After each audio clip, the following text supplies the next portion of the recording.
Capítulo 23. Apertura falsa. La vida es una cosa divertida. En un momento estás intentando matar a alguien, al siguiente estás esperando compartir una taza de té pacíficamente con esa misma persona. Tales eran las reflexiones de Waver Velvet mientras esperaba a que llegara la última Emilia viva. Como acordó con Caster, había llamado una semana después del deplorable incidente causado por el rencor injustificado de sus mayores. A decir verdad, encontró que Emilia estaba relativamente tranquila durante su conversación por teléfono a pesar de estar gravemente herida durante una confrontación no provocada. Si fuera él, Waver estaría bastante enojado. Por otra parte, los culpables inmediatos ya habían pagado un alto precio por sus transgresiones y, francamente, un justiciero enmascarado probablemente tenía una perspectiva diferente sobre estos asuntos. Un justiciero. Ahora eso era algo inusual entre los magos.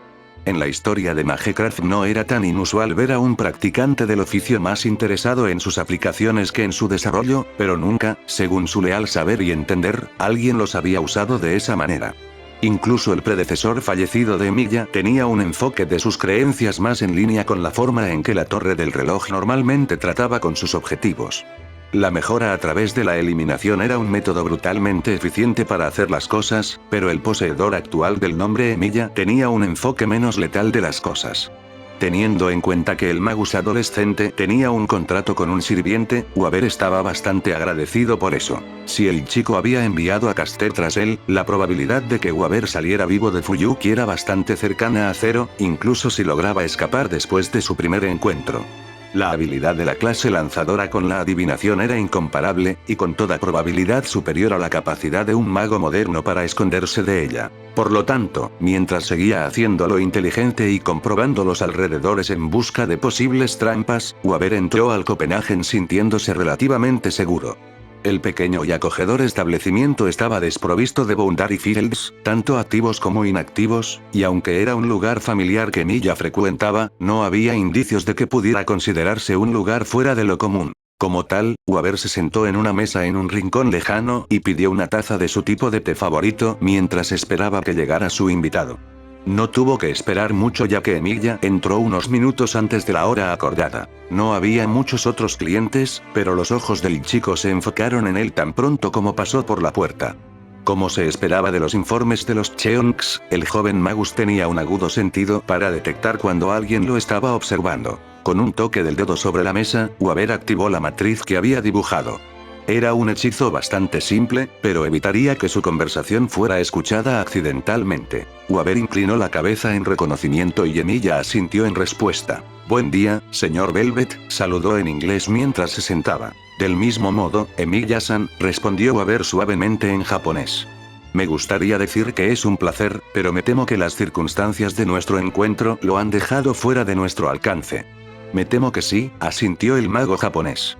No empezamos exactamente con el mejor pie. Dejando a un lado las cosas desagradables, tenemos una pequeña situación entre manos. Según tengo entendido, quieres algo de mí. De hecho, asintió Waver, apreciando secretamente la disposición de Emilia de dejar que lo pasado sea pasado y mirar el asunto en cuestión. Como le dije a tu amigo, estoy interesado en adquirir el escudo del difunto Guilford. Esa no es exactamente una solicitud simple, Waver-san. Rule of Blood fue extremadamente mal utilizada por su anfitrión anterior, dijo Shirou, su vacilación implicaba una gran cantidad de palabras sin decir. Simplemente renunciar a él sin ningún tipo de seguro no es una opción. ¿Cuál es su interés en él? Mis mayores me han encomendado su recuperación con el propósito de trasplantar una nueva cresta a nuestra familia. Como sabrás, la cresta de Archibald fue destruida por tu padre en el transcurso de la Cuarta Guerra. Sí, era consciente de eso, asintió Shirou. Supongo que el atentado contra mi amigo y mi vida hace una semana se debió a este viejo rencor, ¿no? Y de acuerdo con lo que me dijo Caster, usted no estaba personalmente al tanto de las intenciones de sus mayores. Decir que no esperaba que intentaran algo así sería una mentira, admitió, así que no les informé sobre ti. Sin embargo, los mercenarios que contrataron consideraron oportuno eludirme e informarles de todos modos. Como debes saber, eso no terminó bien para ellos. Eso es un eufemismo si alguna vez escuché uno, asintió Shirou. Sobre eso, ¿cómo están? ¿Preocupación por aquellos que intentaron matarte, Emilia-san? Waver preguntó con sorpresa mezclada con curiosidad en su voz. Es inusual incluso para la gente normal, más aún para un magus. Sí, bueno, a estas alturas deberías haber imaginado que yo no abrazo la filosofía de la comunidad de los magos. Y además, no tiene sentido guardar rencor hacia simples empleados. Sería una pérdida de esfuerzo y bastante hipócrita de mi parte. Un buen punto, admitió Weber asintiendo. Ah, un practicante del oficio que tenía una medida de sentido común, una rareza. Están tan bien como podrían estar. Sus lesiones son graves pero no ponen en peligro la vida. Sin embargo, probablemente tendrán que cambiar de carrera. Emilia no respondió a eso además de un pequeño asentimiento. De todos modos, no había mucho que decir. Volviendo a nuestro tema anterior, continuó Weber, mis mayores querían tener en sus manos Rule of Lore para obtener acceso fácil a otro Crest con el fin de restaurar su estatus dentro de la Clock Tower. Tenían un acuerdo con Guilford para adquirir y trasplante el nuevo Crest, aunque no sé quién habría sido el donante. Sí, respondió Shirou secamente con un tono peligroso en su voz. Weber se arriesgó y pensó que el joven magus frente a él conocía al menos al desafortunado objetivo de Guilford. ¿Pero por qué me dices esto? Esa información es un material de chantaje invaluable. ¿Para ti? No es probable, decretó Weber, negando con la cabeza. No estás asociado con la torre del reloj, y tu propio uso de Magecraft difícilmente sería apreciado allí. La única razón por la que no tienes una designación de sellado es porque has hecho un buen trabajo para mantener tu existencia y la de tu secreto. Tu testimonio difícilmente se tomaría en consideración en Londres. En cuanto a por qué te digo, bueno, no tengo ninguna razón real para mentir y todas las razones para ser sincero. Puede que no guardes rencor, pero la confianza entre nosotros sigue siendo un problema. Eso es para decirlo suavemente, pero estoy de acuerdo. Entonces, ¿qué razón tengo para separarme de Rule of Lore? Además de deshacerme de algo que haría que la asociación golpeara a tu puerta. Como le dije a Caster, estoy dispuesto a silenciar a mis mayores sobre tu existencia, ya que son los únicos que saben de ti además de mí. Además, como el nuevo Lord Elmeyoy, puedo darte un aprendizaje si alguna vez decides rebelarte y unirte a la Torre del Reloj. Lo más importante es que estoy dispuesto a compartir mi experiencia como maestro durante el transcurso de la Cuarta Guerra. ¿Bastar? No, respondió Emilia sin rodeo sin perder el ritmo. Tu oferta es generosa y la mayor parte de lo que propones son cosas que no tengo forma de obtener de otra persona, sin embargo, el potencial de Rule of Blood para hacer daño es demasiado grande para simplemente regalarlo sin ningún tipo de seguro de que no será mal utilizado. Otra vez. ¿Qué propones entonces? Weber preguntó, arqueando una ceja. Un pergamino de Self-Geas. Weber respiró profundamente y luego exhaló. Lentamente, volvió a poner su taza de té en su plato y miró a Emilia directamente a los ojos. ¿Me estás tomando el pelo? En absoluto. Francamente, la única razón por la que no lo he destruido todavía es porque tiene un gran potencial para hacer cosas buenas. Sus propiedades curativas están fuera de este mundo, pero no se las confiaré a cualquiera. Lo desee, tendrá que asumir la responsabilidad. ¿Cómo esperas que me haga responsable de algo que tengo la intención de devolver a la Torre del Reloj? Weber preguntó, golpeando con el dedo la mesa por costumbre. Entonces no lo devuelvas a la Torre del Reloj, dijo Emilia, con un brillo en sus ojos. ¿No estaban los Archibald buscando un nuevo escudo? ¿Y no eres un Archibald tú mismo? Weber, para su crédito, expresó su sorpresa solo a través de un ligero ensanchamiento de los ojos. Ciertamente, hacer lo que sugirió Emilia resolvería una gran cantidad de problemas, pero por otro lado abrió una lata de gusanos completamente diferente. Desde que había descubierto que Guilford estaba muerto y el trato con los ancianos estaba cancelado, Weber había puesto mucha atención en chantajear a los viejos para que se sometieran, sabiendo que ser el que devolviera el Crest le evitaría las repercusiones que los otros Archibalds tendrían que enfrentar para tratar con un sellador designado en la carrera. Sin embargo, si tomaba Rule of Blood sobre sí mismo y al mismo tiempo revelaba los tratos de los ancianos, había una buena posibilidad de que pudiera arrebatar el control de la totalidad de su fortuna y sus recursos para sí mismo. Se convertiría en el jefe de familia de facto en lugar de un simple marcador de posición. Era un plan arriesgado y significaba que él mismo se convertiría en un designado de sellado, lo que a su vez significaba poca o ninguna libertad de movimiento. No es que él necesitara mucho de eso de todos modos. Había pasado más de 5 años sin salir de la Torre del Reloj. Él era un investigador de corazón y tenía poco interés en hacer turismo. La única razón para que él se fuera sería si no se podía realizar un experimento allí, y la asociación estaba más que dispuesta a permitirlo. Probablemente lo escoltarían algunos ejecutores, tanto para su protección como para evitar una fuga, pero ¿qué le importaba? Tu idea tiene mérito. Tengo que evaluar algunas implicaciones, así como recuperar el material necesario para el contrato. ¿Qué tipo de términos tenías en mente? Solo que no se debe realizar ninguna magia dañina en sujetos que no lo deseen, a menos que sea en defensa propia o en defensa de otros, y para hacer cumplir las mismas reglas sobre el próximo anfitrión antes de transmitirlas. Esos son términos razonables, asintió Weaver.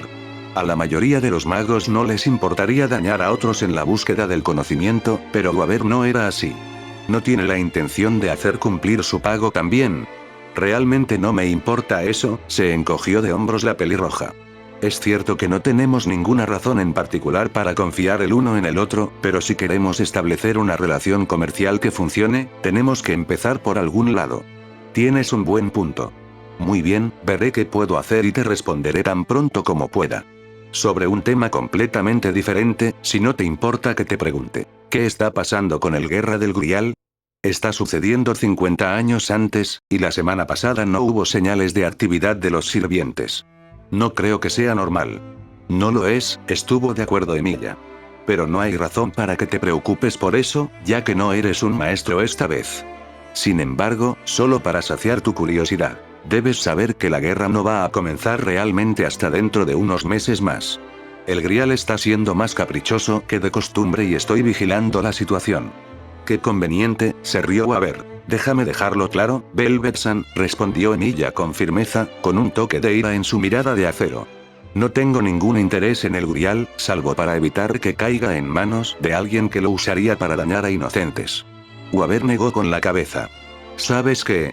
Si lo hubiera escuchado de alguien más, no habría creído tal declaración, pero al ver que no pareces darle mucho valor a nada más que al bienestar de los demás, estoy dispuesto a hacerlo. Considera lo que dijiste como la verdad. Emilia asintió con la cabeza, aparentemente sin importarle si Weaver le creía o no. Sabía, por supuesto, que el otro magus sabía más sobre las actividades inusuales del Grial de lo que estaba dispuesto a compartir, pero como había dicho Emilia, no había ninguna razón en particular para que confiaran el uno en el otro en este momento. Quizás esto cambiaría con el tiempo, pero como estaba, Weaver ya no estaba particularmente interesado en el Santo Grial. La única razón por la que él estaba interesado en este punto era convocar a su rey al mundo de los vivos una vez más, pero Iskandar nunca había expresado el deseo de que Weaver hiciera tal cosa. Sus órdenes eran seguir viviendo y conservar su memoria, no volver a luchar. Por supuesto, si el Grial lo volvía a elegir, sin duda le daría a su rey la oportunidad de montar una vez más. Sin embargo, eso estaba fuera de su control. Sin otros temas para discutir, los dos magos se despidieron hasta más tarde y Emilia dejó el establecimiento, dejando a Weaver reflexionando sobre cómo implementar sus planes para el futuro. Weaver contactó a Shirou 3 días después para firmar el pergamino de Self-Geas.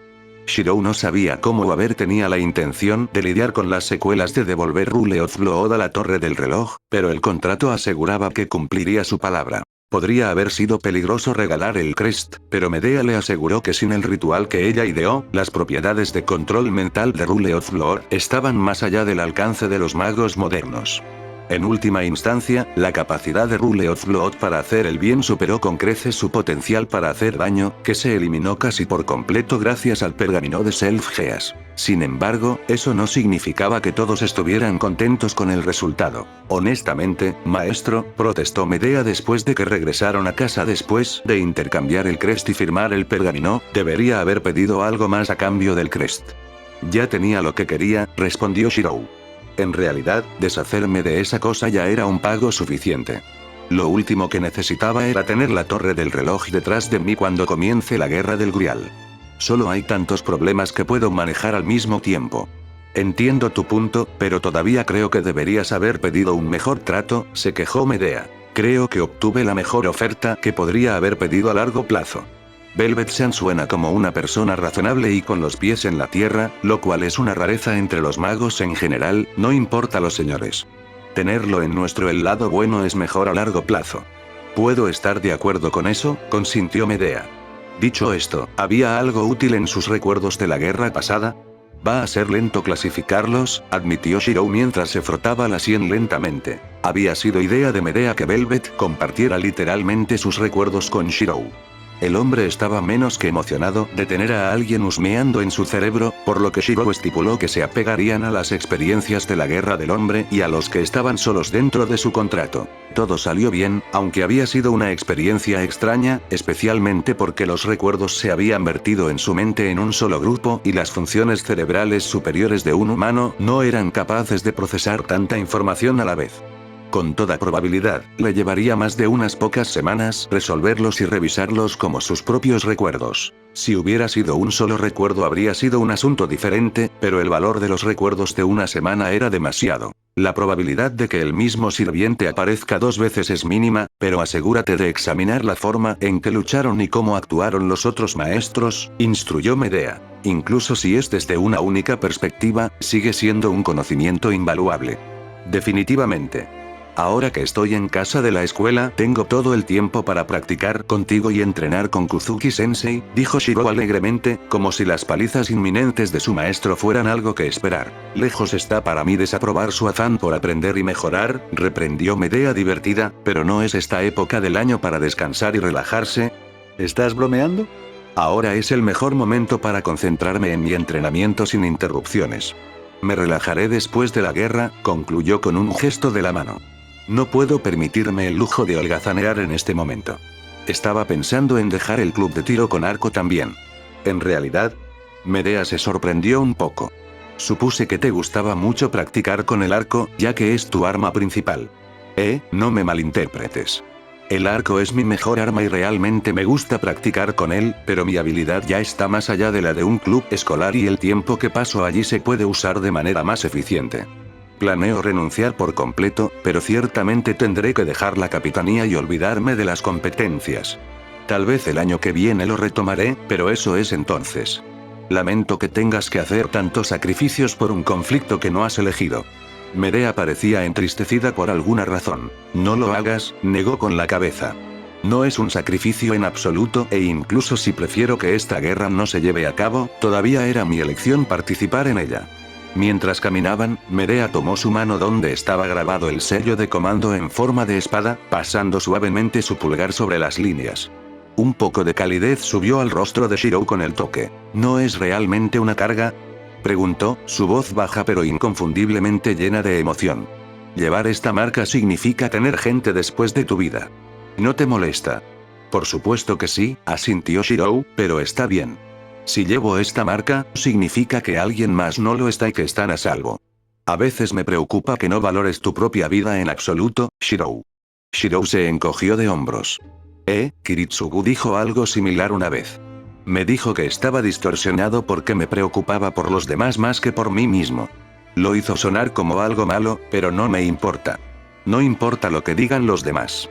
Salvar a alguien más no está mal. Además, ¿no debería molestarte más el sello de comando? Te ata a ti, no a mí. Si quisieras que me deshaga de él, solo tienes que preguntar. Ya sabes, ¿derecho? Por supuesto que dirías algo tonto como eso, se rió Medea. Tienes que ser el único magus que estaría dispuesto a soltar la correa que mantiene a raya a su familiar sin ningún beneficio. En cualquier caso, perder el sello no significaría perder el contrato conmigo.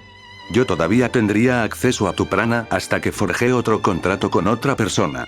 Que lo reconozcas como una correa es razón suficiente para que lo deje caer. Shirou casi gruñó ante la idea. La única razón por la que no lo he hecho es porque es un activo que puede marcar la diferencia entre la vida y la muerte en el futuro. Y la única razón por la que no he cortado la atadura es porque sé que no me obligarías a nada. O más bien, esa es la razón por la que acepté el contrato contigo en primer lugar. Entonces no hay razón para que lo cuestionemos, ¿no es así?, preguntó Shirou mientras miraba su mano marcada, que Medea todavía sostenía al nivel de la cara entre ellos mientras caminaban. Ninguno en absoluto, respondió Medea con una sonrisa. Tan joven. Oh, dijo Shirou, volviendo la cabeza para mirar a un par de mujeres, de pie no muy lejos de él y Medea. Se susurraban conspirativamente el uno al otro mientras simultáneamente intentaban y no lograban que pareciera que no los estaban mirando. Han estado viviendo juntos en esa gran mansión por un tiempo, susurró otro. Un ladrón de cunas. Esperar. ¿Era solo su imaginación, o esas mujeres estaban diciendo? Trató de liberar su mano y negar sus afirmaciones y, lo que es más importante, exigirles cortésmente que se ocupen de sus propios asuntos.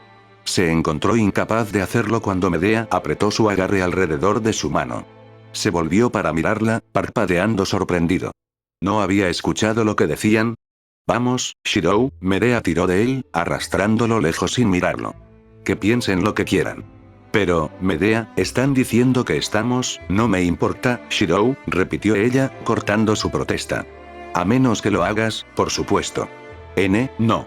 Si no te molesta, yo tampoco me importa, tartamudeó Shirou, sorprendida por su reacción y algo nerviosa por el contacto prolongado. Bueno, entonces. Vámonos a casa. Está bien. Caminaron de regreso lentamente, ignorando las miradas y disfrutando de la compañía de alguien a quien no tenían que esconder nada. Todo el tiempo, Medea no soltó su mano. Más tarde esa noche, Medea estaba hecha un ovillo en la bañera relativamente pequeña de la casa Emilia. Su cabeza estaba asomando fuera del agua, el aire burbujeaba de su boca sumergida. ¿Qué diablos había estado haciendo?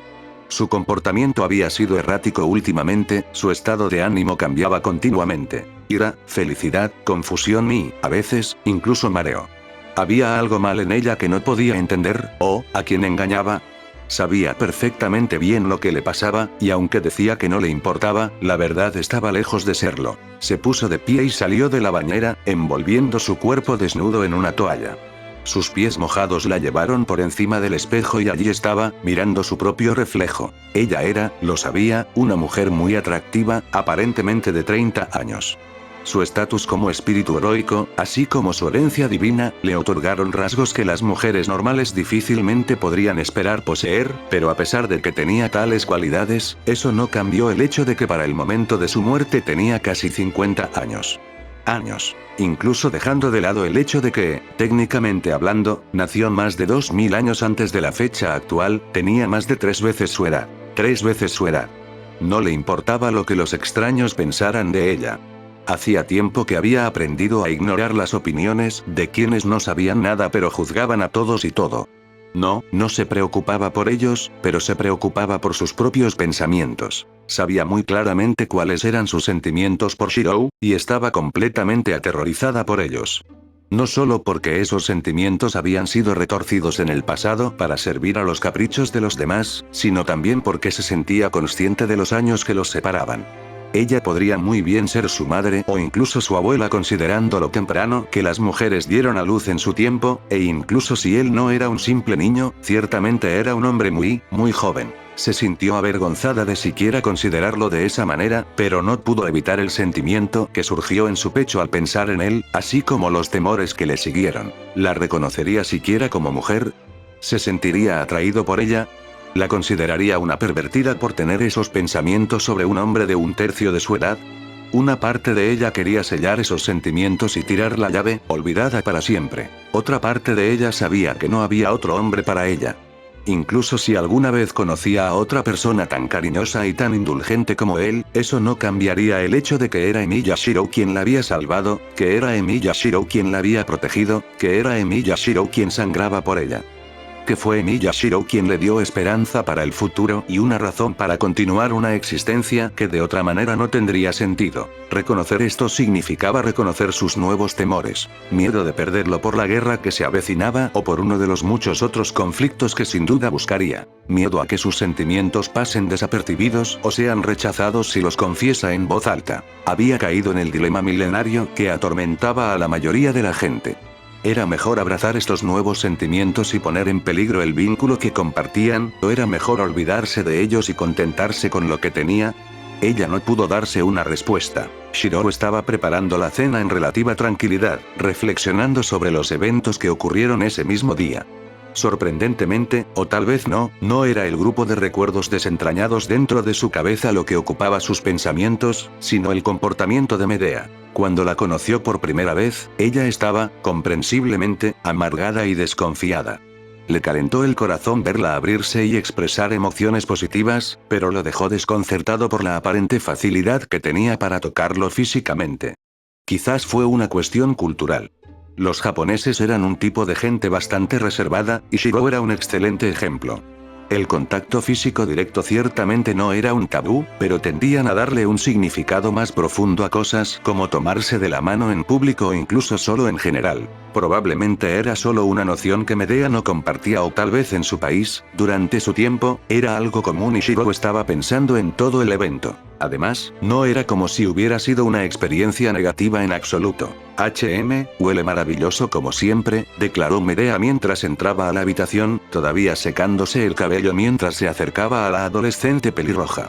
Shiro tuvo que hacer un esfuerzo consciente para no mirar cómo sus mechones morados se pegaban a su piel todavía parcialmente húmeda, así como para ignorar el olor a champú que subía por su nariz, apenas cubierto por el olor a comida. ¿Necesitas ayuda con eso? Ah, no. Ya casi termino aquí. Toma asiento. Estaré allí en un momento. Como prometí, ni un minuto después se sirvió la cena, momentos antes de que llegara Taiga. Shiro se alegró de que su hermana sustituta aceptara la situación. Si bien él estaba listo para borrar sus recuerdos, si ella no hubiera podido manejar las revelaciones de unas noches antes, le habría dolido mucho hacerlo. La voraz profesora podría haber sido una molestia 9 de cada 10 veces, pero su conmovedora presencia era algo que Shiro se dio cuenta de que atesoraba solo cuando se había arriesgado a perderlo. Probablemente él nunca cambiaría su actitud hacia ella, al igual que ella no cambiaría la de ella, pero debajo de ese exterior sabía cuáles eran sus sentimientos. La cena se consumió en alta compañía, como cualquier evento en el que Taiga estuviera involucrada, con el parloteo de la televisión de fondo, apenas audible. Taiga estaba en medio de despotricar sobre cómo los hombres de su abuelo no podían cuidarse a sí mismos, cuando Shiro notó las imágenes en la pantalla. Si no hubiera estado mirando en esa dirección, la habría perdido por completo. ¿Qué?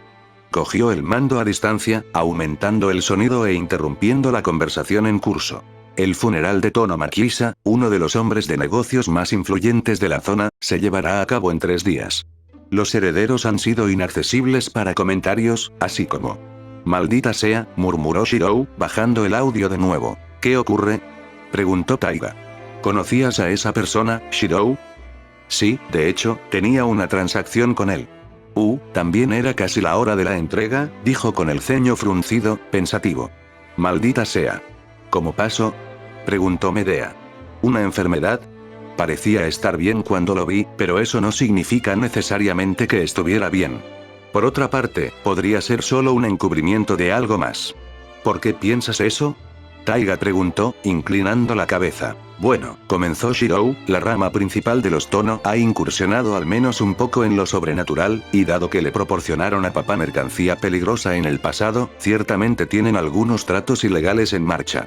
Cosas como esas son destinado a convertirte en enemigos peligrosos, y eso además de su conocida vía comercial legal, que fue causa definitiva para que algunas personas se beneficiaran de su muerte. Entonces estás diciendo que su muerte no fue por causas naturales, concluyó Medea. Estoy diciendo que incluso si no fuera así, lo más probable es que se silenciara y se tratara internamente de la misma manera. Suena como algo que haría el abuelo, estuvo de acuerdo Taiga. Nuestra familia no es tan grande ni tan acomodada como los Tono, pero si algo así sucediera, las autoridades probablemente no estarían al tanto de la verdad, aunque podrían sospechar si hubo repercusiones obvias. A veces olvido que Raiga-san es una yakuza, murmuró Shiro. Bueno, el abuelo no es tan aficionado a la violencia, y los tiempos en los que los yakuza eran solo criminales han quedado atrás. Ahora los negocios de mi familia son todos legales. En su mayoría, terminó con una sonrisa irónica. Si no te importa, Fujine, ¿podrías preguntarle a Raiga-san si sabe algo sobre esto? Si la muerte de Tono no fue tan natural como parece, es probable que el inframundo tenga algunos rumores. Podría, pero Shiro, no planeas involucrarte en esto también, ¿verdad? Taiga preguntó con preocupación. ¿No son suficientes los problemas aquí en Fuyuki para ti? Ya estoy involucrado, replicó Shiro. Tendré que ponerme en contacto con la hija de Tono si los materiales no se entregan pronto y, francamente, si lo matan también existe una pequeña posibilidad de que quien quiera que lo haya hecho pueda perseguir a sus socios comerciales también. Desde que lo conocí hace 2 semanas, ciertamente estoy en lo alto de la lista de sus clientes más recientes. Si existe una amenaza potencial proveniente de esa dirección, haría bien en estar preparado. Eso es lo que temía, gimió Taiga. Bueno, por testarudo que seas, probablemente seguirás adelante con cualquier plan que cocines sin importar el riesgo, así que al menos puedo asegurarme de que estás lo más preparado posible. Pero Shirou, ¿qué? Vas a deber una semana de mis platos preferidos por esto. Porciones triples. Y así fue como finalmente quebré. Shirou hizo una mueca, fingiendo disgusto. Luego sonrió. Gracias, Fujinere. Bueno, alguien tiene que cuidar de mi estúpido hermano pequeño después de todo, respondió Taiga, con una sonrisa amplia y cálida. Esa noche, el sueño de Shirou fue tan inquieto como se esperaba. Su mente había comenzado a procesar los recuerdos que recibió de Waberi, aunque no podía entenderlos, tuvo algunos atisbos de un hombre alto y musculoso con una risa fuerte y una mirada orgullosa. Todo lo demás era borroso, a veces violento. Captó destellos de explosiones y más que un poco de sangre. Las emociones se arremolinaban en un caótico lío con profundos matices oscuros y pocos claros. Incluso entonces había una sensación de cariño subyacente por todo eso. No importa lo desagradable que haya sido la Cuarta Guerra, Waver Velvet parecía haber encontrado algo de propósito en ello. Shirou se despertó apenas descansado. Sus párpados se sentían más pesados con cada segundo. Sin embargo, había logrado funcionar en peores condiciones y, además, no tenía tiempo que perder. El entrenamiento con Kuzuki-sensei había mejorado y Medea finalmente había comenzado a enseñar los conceptos básicos de la creación de artículos. Esto último no fue tan emocionante como se podría haber pensado. Había muchas teorías complejas que Shirou necesitaba aprender antes de que pudiera comenzar a hacer incluso los códigos más simples, sin mencionar que carecía de la experiencia de crear algo. Medea también tenía poco conocimiento sobre el trabajo con metales, que eran el material más obvio para hacer hojas. Al ver que los metales requerían los equipos más complejos para trabajar y que había vivido la mayor parte de su vida en movimiento, huyendo de este o aquel perseguidor, tenía pocas oportunidades de aprender esa habilidad en particular. Por lo general, ella encantaba las hojas hechas por otros, generalmente armas excepcionales antes de sus modificaciones, pero en realidad se especializaba más en preparar pociones y ropa de trabajo o cuero que eran más fáciles de conseguir, transportar y trabajar. En general, eso significaba que incluso con un taller totalmente equipado sería una experiencia de aprendizaje para ambos, una experiencia que probablemente tomaría varios meses antes de que produjera algún fruto digno de mención. Lamentablemente, así era la vida de un mago. Por otro lado, la paliza diaria de Shirou a manos del ex asesino finalmente comenzó a dar resultados, aunque no del tipo que su maestro esperaba. Tienes que ser más rápido, Emiya-kun, reprendió Kuzuki con su voz monótona, dándole tiempo a Shirou para recuperar el aliento después del tercer golpe consecutivo que aterrizó casi sin obstáculos. Deja de reaccionar a mis movimientos y empieza a predecirlos. Es más fácil decirlo que hacerlo. La brecha de habilidad entre los dos era como el cielo y la tierra.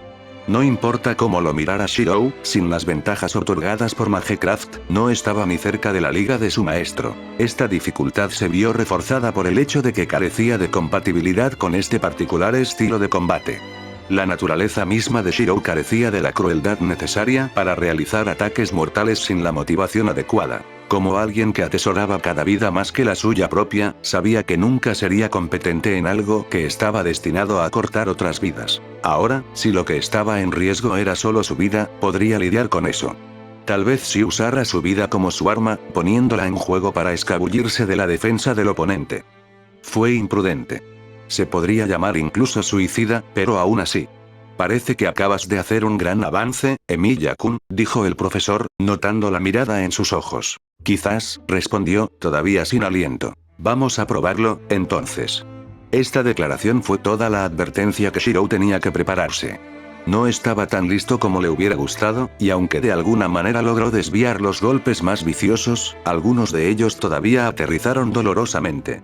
Reaccionar mientras era golpeado no era factible, ya que atacar solo abrió más agujeros en su guardia. Sin embargo, tenía que haber una forma. Una forma de superar a un oponente más fuerte. Una forma de convertir una defensa imposible en una ofensiva eficiente. Pero, ¿cómo podría darse cuenta de tal cosa si la brecha en sus habilidades era tan grande que no podía predecir los ataques de su oponente, mientras que en su lugar se leían todas sus aperturas? ¿Sus aperturas? ¿Leyendo sus aperturas? La serpiente dependía en gran medida de ataques falsos que se convertían en golpes mortales después de haber sido evitada o bloqueada una vez. Shirou ya sabía que eso no era adecuado para eso. Era alguien que protegía, no alguien que causaba daño. Entonces, si no estaba preparado para una ofensa falsa, entonces tal vez una apertura falsa sería suficiente. El cambio fue sutil, pero los ojos expertos de Kuzuki no lo perdieron. Los ojos de Emilia se entrecerraron, su equilibrio cambió y su guardia también cambió. Sin embargo, sus aperturas, por diferentes que pudieran haber sido antes, seguían siendo claramente obvias. Adecuadamente, cambió de postura y fue por estos nuevos agujeros en la guardia de su alumno. Su puñetazo fue a la cara y, como era de esperar, fue desviado. La habilidad de Emilia fue al menos lo suficientemente buena como para sostener la primera capa de su ofensiva, mientras que a su defensa le faltó desde la segunda capa en adelante. Con el puño todavía estirado, Kuzuki torció su brazo y fue hacia la sien expuesta, buscando el punto débil. Y en su lugar fue recibido por una defensa como un muro de acero. El brazo de Emilia se había movido en el camino del golpe, cerrando eficientemente la brecha previamente abierta. Al estar entrenado para reaccionar antes de pensar como una perfecta máquina de matar, Kuzuki no se dio tiempo para sorprenderse, una noción extraña para alguien como él, y fue directo a la siguiente apertura y de allí a la siguiente. Una y otra vez buscó las debilidades obvias y la misma cantidad de veces sus ataques fallaron, lo que solo sirvió, se dio cuenta en retrospectiva, para abrir su propia guardia a un contraataque. Comprendió entonces, cuando su alumno fue a por su rostro, que su alumno finalmente había superado sus limitaciones. Incapaz de predecir los movimientos de su oponente debido a sus desproporcionados niveles de habilidad, Emilia tomó el control del flujo de la batalla al ofrecer oportunidades de su propia lección, exponiéndose y poniéndose en riesgo de probabilidades incluso de otra manera imposibles. Era una forma de luchar ridículamente peligrosa, imprudente hasta el punto de la idiotez. Sin embargo, a pesar de eso, Emilia Shirou lo había alcanzado, para su incredulidad, solo por pura convicción. Casi. Antes de que el golpe realmente conectara, Kuzuki lo atrapó a pocos milímetros del punto de aterrizaje. La expresión victoriosa de Emilia cambió rápidamente a una de abyecta decepción, durante la décima de segundo que le tomó a su maestro convertir su agarre de muñeca en un tiro que envió al desafortunado adolescente volando por el dojo para aterrizar dolorosamente sobre su espalda. Gimió Shirou, torciendo su espalda de dolor. Fallé de nuevo. No, respondió Kuzuki-sensei después de un momento de silencio reflexivo. Ciertamente fue un intento ineficaz, pero la teoría no estaba equivocada. Controlar el flujo de la batalla como lo hiciste es ciertamente una forma efectiva de lograr la victoria, pero no es algo que se pueda dominar en un solo intento. Sin embargo, no hace falta que diga lo imprudente que es este estilo de apertura falso, Emilia-kun. ¿Te das cuenta? Sí, gimió el pelirrojo, arrastrándose a una posición sentada. ¿Crees que debería dejarlo? No, respondió su sensei sin rodeos. Como maestro, siempre que esté consciente de los riesgos involucrados, entonces no hay razón para que renuncie a él, ni para que yo le diga que lo haga. De hecho, este estilo de abnegación podría ser adecuado para alguien como tú. Sin embargo, si ese es el caso, soy yo quien no está capacitado para enseñar. Si deseas seguir este camino, tendrás que hacerlo por tu cuenta. ¿Qué? Pero no conozco a nadie más que pueda entrenar conmigo. ¿No lo entiendes?, dijo la monótona voz de Kuzuki. No estoy diciendo que no voy a enseñar o entrenar contigo más, simplemente que no puedo enseñarte ese estilo. Ya que recién estás comenzando, te recomendaría que encuentres a alguien de tu nivel con quien mejorarlo. Pero es una forma de luchar contra aquellos que son más fuertes que yo, replicó Shirou. Una vez dominado, tal vez. Pero ahora es solo un método para que te maten más rápido. Púlelo hasta que puedas controlar con confianza la dirección de los ataques de tu oponente, y solo entonces desarrollar tus contadores. Además, ser capaz de predecir a tu oponente todavía es una necesidad para usted. No hay atajos en el camino para volverse más fuerte. ¿Y ahora qué? Ahora seguiré atacándote hasta que aprendas a predecir mis movimientos, dijo la maestra sin remordimiento ni malicia. Prepararse. Sensei, espera solo un... No hace falta decir que el día de Emilia Shirou continuó con dolor. Su pequeño logro no ayudó a disminuirlo en lo más mínimo. Después de unos días sin noticias, Shirou se comunicó con el Tono para pedirle sus materiales. Como había sospechado, hubo algunos pequeños atracos que pospusieron la entrega hasta los primeros días del nuevo año escolar. La muerte de Tono Makisa fue un evento triste y una molestia menor que empeoró un poco cuando Taiga confirmó que sí, al menos había rumores de que su fallecimiento no se debía a causas naturales. Eso por sí solo era un asunto de cierta preocupación, como había discutido con su hermana unos días antes, pero nada que Shirou no pudiera manejar con la debida preocupación y las debidas precauciones. En general, no fue una gran molestia, especialmente considerando que unos días después surgió inesperadamente una oportunidad interesante con respecto al desarrollo de su taumaturgia. ¿Una exposición? Medea preguntó con curiosidad, mirando por encima del hombro de Shirou el periódico que estaba leyendo.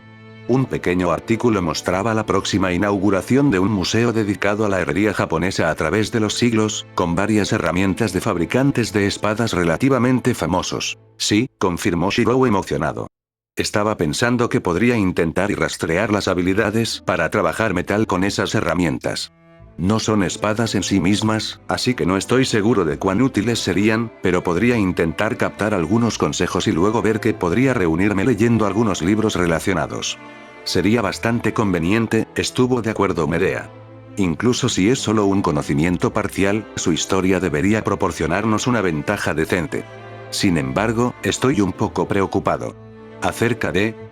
Las cejas de Shirou se fruncieron. Esta exhibición se llevará a cabo en la ciudad de Misaki, ¿no es así?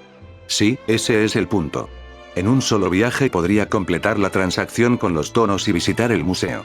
Ya veo, asintió Medea. Y estoy seguro de que no tienes ningún interés en esto.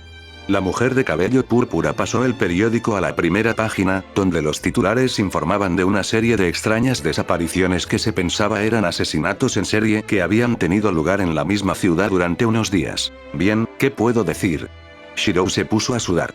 Lo habían arrestado de inmediato. Honestamente, bufó Medea, cruzando los brazos sobre el pecho. Tu propensión a meter la nariz en situaciones peligrosas está más allá de mi capacidad de comprensión. Ah, vamos, Shirou levantó sus manos suplicante, probablemente voy a hacer algunas rondas por la ciudad por la noche para ver si vislumbro algo. No tengo ningún contacto confiable en Misaki, así que no creo que me vaya mucho mejor que a la policía.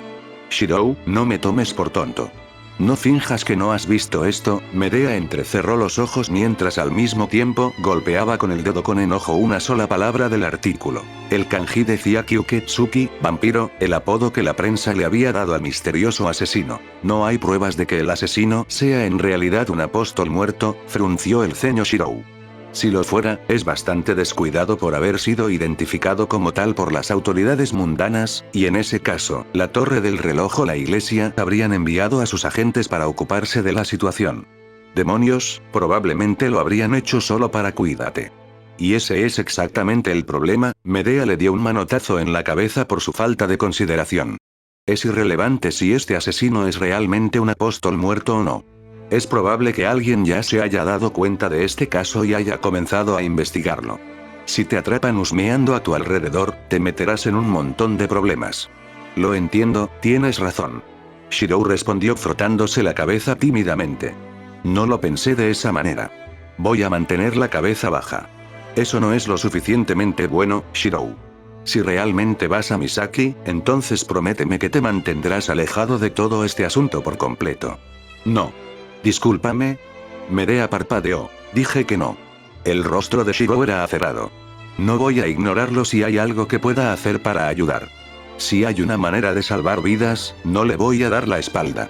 Tú, tonto irracionalmente terco, suspiró la sirvienta, con clara resignación en su voz. No hay forma de que pueda cambiar de opinión, ¿verdad? No, no es probable, admitió Shirou rascándose la cabeza y sonando a modo de disculpa. Lo siento. Realmente no puedo dar la espalda a las cosas que creo que tengo que hacer. No puedo quejarme de eso tampoco. Si no fueras tan tonto que eres, no estaría aquí ahora mismo. Al menos prométeme que tendrás cuidado y dame un par de días para completar algo. He estado trabajando durante un tiempo. Te prometo que lo haré, y no te preocupes por la hora. No planeo irme antes del inicio del período escolar. Tendré que volver al trabajo inmediatamente de todos modos. No puedo predecir la próxima vez que te sumerjas de cabeza en una situación potencialmente mortal, resopló Medea, poniéndose de pie. No parezco tan suicida, ¿verdad? La respuesta fue una ceja levantada definitivamente nada divertida en su dirección por parte de la Magus antes de salir de la habitación. Shirou se quedó para quejarse de que tratar de ser un héroe no lo respetaba en absoluto. Pasaron 2 días y Shirou reservó un hotel para un par de días pasado el día siguiente para que al menos pudiera asistir a la ceremonia de apertura del nuevo año escolar. Taiga no estaba muy interesada en dejar que su barrio falte a la escuela a pesar de que sus calificaciones se lo permitían. Ser un vigilante mago no era una excusa para deshacerse de su educación. Mientras tanto, los periódicos no habían informado de ningún nuevo asesinato o desaparición. Como tal, Shirou no tenía exactamente prisa por irse, incluso cuando prestó atención a cualquier rumor menor en internet y a través de la red de la policía a través de Dojima. A petición de Shirou de informarle sobre la evolución de la situación en Misaki, Dojima preguntó en tono de broma si era obra de un vampiro real. La respuesta de que los vampiros realmente existían y que eran de origen extraterrestre, de todas las cosas, dejó al detective completamente sin gracia mientras su percepción de la realidad se derrumbaba aún más. Cuando el escritorio de Dojima tuvo que ser reemplazado, ese día, los rumores entre sus colegas eran que el escritorio se había hecho añicos bajo los repetidos y feroces golpes de un elemento que tenía aproximadamente la forma de un cráneo humano. Sabiamente, llegaron a estar de acuerdo en que era mejor no investigar qué pudo haber hecho que el inquebrantable detective duro se volteara tan mal y continuaron con su día. Después de todo, la ignorancia era una bendición, una noción con la que Dojima habría estado de acuerdo por primera vez en su vida. Llegó el día para que la escuela comenzara de nuevo y Shirou se enfrentó a otro dilema menor. El sello de comando muy visible en su mano, así como la fuga fácilmente perceptible de prana que iba de él a Caster en todo momento. No había forma de que ningún magus lo perdiera, excepto bajo el campo límite alrededor de la casa Emilia, que con fines de ocultación estaba diseñado para absorber todos los residuos de prana debajo de él, incluso el suyo, silenciando así todos los aumentos de poder menos los más potentes. Afortunadamente, Medea lo ayudó. ¿Qué es esto exactamente?, preguntó Shirou, mirando la pequeña pulsera de cuero que Medea le había dado. He estado examinando el funcionamiento del Grial en las últimas semanas, explicó Medea. El sistema de unión del sello de comando no es demasiado complejo, incluso si contiene una asombrosa cantidad de energía bruta. Ideé un sistema para amortiguarlo lo suficiente como para pasar desapercibido y lo grabé en la parte posterior de ese brazalete. ¿Ver la pequeña rúnica matriz en el interior? Shirou entrecerró los ojos tanto como pudo e incluso usó refuerzo para aumentar su visión. Solo entonces se las arregló para ver que en realidad había algo parecido a runas escritas en toda su superficie interna.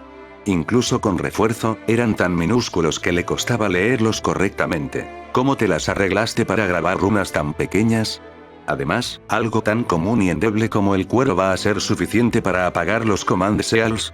Mago de la era de los dioses, ¿recuerdas?, Medea preguntó señalándose a sí misma, con orgullo evidente en su voz. Además, eso no es cuero común. Viene del ciervo que tú mismo cazaste y ha estado empapado en tu sangre durante días. Si es tu sello de comando el que tiene que esconderse, entonces funcionará muy bien. Bueno, gracias entonces, dijo Shirou, moviéndose para colocarlo alrededor de su brazo. Espera un segundo, advirtió. No viene sin inconvenientes. Mientras lo usas, estás cerrando efectivamente el flujo de prana entre nosotros y tendrás que quitarlo para usar el sello de comando. Pero eso significa que si pasa algo, no tendrás suficiente energía para defenderte, protestó la pelirroja. Hizo un gesto como si quisiera devolverlo. No vale la pena. Prefiero enfrentar a Tosaka antes que ponerte en peligro. No seas idiota ahora, lo reprendió Medea, aunque tenía una expresión extraña en su rostro. Es solo mientras estás en la escuela y nadie me atacaría durante el día. Guerra del Grial o no, los magos no operan a plena vista hoy en día. Además, mis reservas de prana están llenas en este momento y lo seguirán siendo a menos que empieza a emitir en serio y puedes estar seguro de que si sucede algo que ponga en peligro mi vida, al menos podré huir y contactar contigo. No te preocupes demasiado por mí, ¿verdad? Está bien. Si crees que vas a estar bien, entonces confío en ti, dijo, golpeando el brazalete en su muñeca. Un dolor punzante atravesó su brazo y lentamente el sello de comando en su mano desapareció. Bueno, en realidad no.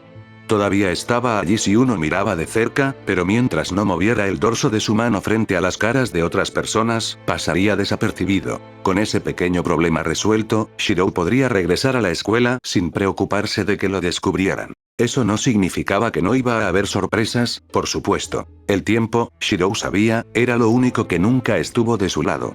Quizás estaba maldito. Tal vez fue simplemente mala suerte. El hecho era que en lo que a él concernía, cuando llovía, llovía muy bien. Se dio cuenta tan pronto como pasó por las puertas de la escuela. Se quedó paralizado a medio paso, con los ojos muy abiertos. Innumerables estudiantes pasaron junto a él, algunos incluso chocaron contra él, diciéndole que se apartara del camino. Los ignoró por completo, tomado como estaba al examinar esta nueva sensación. Una presencia fuerte y abrumadora llenó el aire, casi aplastándolo con su peso. Era algo que Shirou ya había experimentado una vez antes, aunque estaba severamente disminuido y con un olor diferente. Era la sensación que había percibido la noche en que conoció a Medea de Colchis. Era la inconfundible presencia de un sirviente. Y luego, entre la multitud, caminando casualmente al lado de Tosaka-rin, sus ojos encontraron los de ella. El oro se encontró con el verde, y aunque nunca la había conocido antes, ni siquiera la había visto antes, Emiya Shirou simplemente conocía a esta persona, aunque incluso su nombre era un misterio. Y así, mientras sus ojos permanecieron bloqueados el tiempo suficiente para que ella se diera cuenta de que no era solo una mirada pasajera, el cerebro de Emiya Shirou se aceleró tratando de encontrar una manera de salir de esta situación, tanto más ahora que incluso Tosaka lo había visto y notó su sorpresa. Las cosas nunca salieron según lo planeado, ¿verdad?